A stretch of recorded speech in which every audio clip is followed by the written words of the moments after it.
Sebetulnya kalau saya memberikan saran kepada yang terhormat Panglima TNI, harusnya narasinya lebih di-soft sehingga tidak dijadikan alat untuk memecah belah TNI.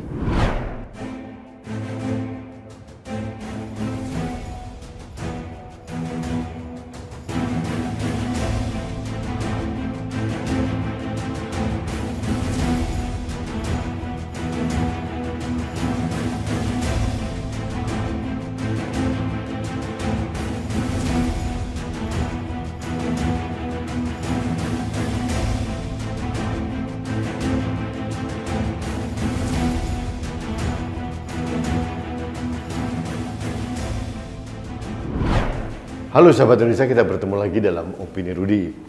Sahabat Indonesia, beberapa saat yang lalu saya melihat, mendengar, membaca ada kanal YouTube dari media online yang sangat ternama memuat pernyataan dari Panglima TNI, Jenderal TNI Andika Perkasa terkait dengan pelaporan yang dilakukan oleh sekelompok orang yang mengatasnamakan kelompok ulama habaib atau kelompok anti penodaan agama ini kepada Puspom TNI AD dan Puspom TNI.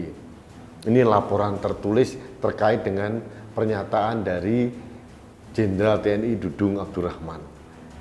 Nah, seperti yang saya khawatirkan, pernyataan dari Panglima TNI yang sebetulnya sangat normatif ini kemudian dijadikan amunisi bagi kelompok-kelompok Bani Kadruniyah atau kelompok penyembah baliho untuk menyerang balik Jenderal TNI Dudung Abdurrahman. Bahkan dalam flyer atau poster terlihat ada narasi tangkap Dudung. Ini menurut saya berbahaya. Sebetulnya kalau saya memberikan saran kepada yang terhormat Panglima TNI, harusnya narasinya lebih di-soft sehingga tidak dijadikan alat untuk memecah belah TNI. Karena saya tahu Jenderal TNI Dudung Abdurrahman sebagai Kepala Staf TNI Angkatan Darat adalah anak buah dari Panglima TNI dan saya tahu beliau sangat loyal kepada Panglima TNI, tapi ini dimanfaatkan oleh kelompok-kelompok yang ingin memecah belah TNI. Menurut saya hati-hati membangun narasi untuk Panglima TNI.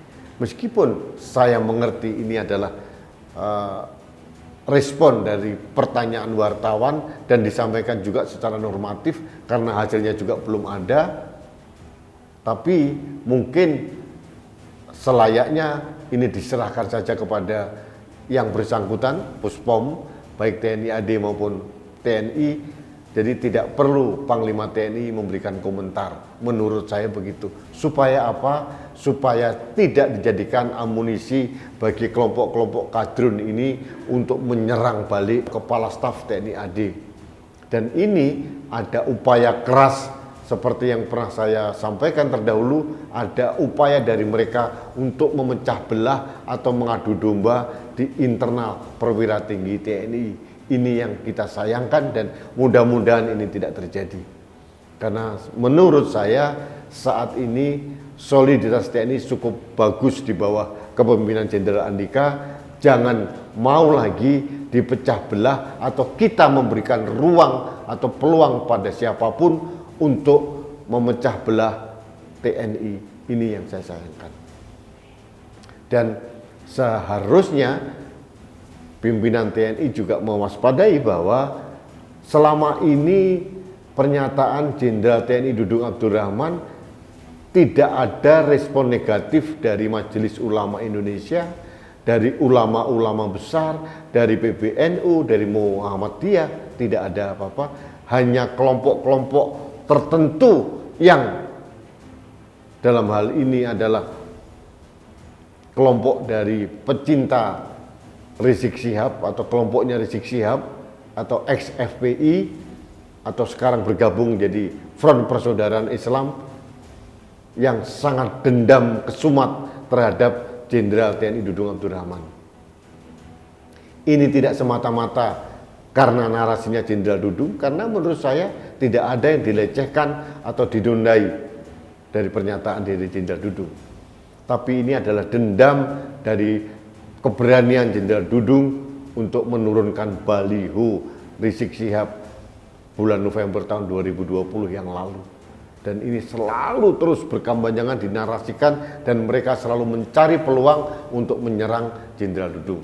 Dan saya bermohon kepada siapapun, terutama kepada pimpinan TNI, jangan memberikan ruang atau peluang kepada siapapun untuk memecah belah TNI, memecah belah pimpinan TNI khususnya, dan yang paling penting, jangan pernah mereka diberikan ruang untuk membuat kegaduhan di negeri ini. Itu saja saran singkat saya terkait dengan pernyataan atau respon dari Jenderal TNI Andika Perkasa. Mudah-mudahan ini disikapi lebih bijak lagi, lebih wise, dan dalam perspektif untuk menjaga soliditas dari pimpinan TNI. Jangan sampai ini dimanfaatkan oleh kelompok lain yang terang benderang memang ada unsur atau intens kebencian atau dendam kepada Kepala Staf TNI Angkatan Darat. Ini saja yang ingin saya sampaikan.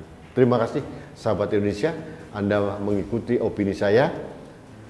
Terakhir, saya tetap mengajak Anda untuk taat protokol kesehatan, salah satunya selalu menggunakan masker dalam berinteraksi dengan orang lain.